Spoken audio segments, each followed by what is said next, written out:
وحاضر وعنده ولاء. المغرب، الجزائر، ليبيا، في عندي فانز من هناك، ما أقول لك ما عندي، لكن أنا ما حطيت في بالي الالتفات لهم بأغنية مغربية حتى مؤخرا.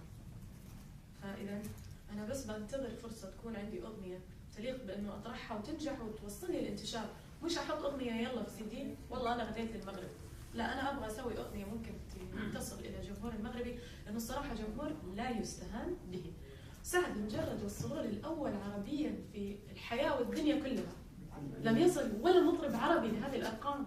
الرجل حقق فوق الكم 200 مليون 200 مليون، ولا أي فنان استرجع يسويها. يعني مش في بعض الناس يقول والله الأغنية إيقاعية وراح تموت الأغنية تموت، ما عندي مشكلة. شوف كم حقق هو، ماذا حقق في CV حقه 200 مليون مشاهدة. أي فنان عربي يتمنى يكون زيه. فإذا أنتم شعب مخيف بالنسبة للأرقام ويحسب له 1000 حساب فنية.